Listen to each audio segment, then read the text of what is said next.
திருப்பதியில் போய் கோடிக்கணக்கில் உண்டியலில் போடுறான், அவன் கூட பெருமாள் வருவார். அவருக்கு தான் தெரியுமா இவன் எங்கே கொள்ளையடிச்சிருக்கான்னு. அவருக்கு ஒரே அவருக்கு மகிழ்ச்சி. அவர் என்ன தெரிஞ்சுக்கிறாரு, இன்கம் டேக்ஸுக்கு கணக்கு சொல்றதுக்கு தானே இந்த பேயனை கொண்டு போடுறான், அவன் இல்லைன்னா நமக்கு எங்கே போடுவான். அதான் அர்த்தம். ஒரே நேரத்தில் கோடிக்கணக்கில் பணம் விழுது அவர் உண்டியல்ல. ஆனால் கண்ணதாசன் என்ன சொன்னார், உள்ளோருக்கு செல்வங்கள் சொந்தம், அது இல்லாருக்கு உள்ளங்கள் சொந்தம், இல்லாத இடம் தேடி வருவான் நம் எல்லோருக்கும் தந்தை இறைவன். எவன் இல்லாதவனும் அங்கதான் கடவுள் வருவான். ஏன்னா கடவுள் மோசமான இன்கம் டாக்ஸ் ஆபீசர் வந்தால் அவருக்கு தெரியும் இவன்லாம். நான் கோயில்களுக்கு போறதே இல்லை, சாமி பிடிக்காதுன்னு இல்லை, கோயில்ல நடக்கிறத பார்த்தா நம்மளால தாங்க முடியல.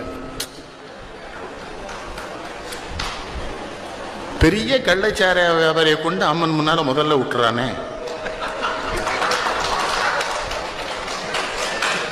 அவன் இந்த முறம் சைஸுக்கு ஒரு மோதிரம் போட்டிருக்கான், அவன் போட்டிருக்கிற சங்கிலி எங்கேயாவது எக்கு தப்பா சிக்கிக்கிடுமா அவ்வளவு நீளத்துல சங்கிலி போட்டிருக்கிறான்.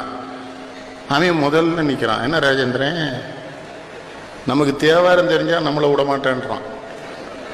ஆனால் எங்கள் ஊரில் பட்டர்கிட்ட கேட்டேன், ஏன்டா இவனையெல்லாம் முன்னால் கொண்டு விடுறேன்னா, எங்கள் ஊர் திருநெல்வேலி பார்த்தீங்களா, அவன் தாமிரபரணி தண்ணியை குடிக்கணும், ரொம்ப அறிவா சொன்னான், அம்பாளுக்கு யாரெல்லாம் அயோக்கியன்னு காட்ட வேண்டாமாங்கிறான். என்ன அவளுக்கு தெரியாது பாரு.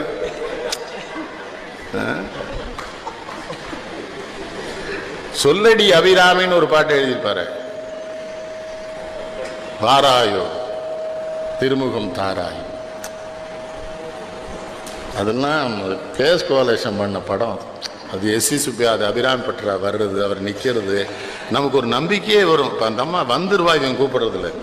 கடவுளை அப்படி போய் கும்பிடணும். கடவுளை அத்தான சொல்றாரு, இல்லாத இடம் தேடி வருவான். அடுத்து என்ன சொல்றார், நம் எல்லோருக்கும் தந்தை இறைவன். கடவுள் மேல அவருக்கு ரொம்ப கோபமும் உண்டு. கடவுள் மனிதனாக பிறக்க வேண்டும், அவன் காதலித்து வேதனையில் வாட வேண்டும். பெண் என்றால் என்னவென்று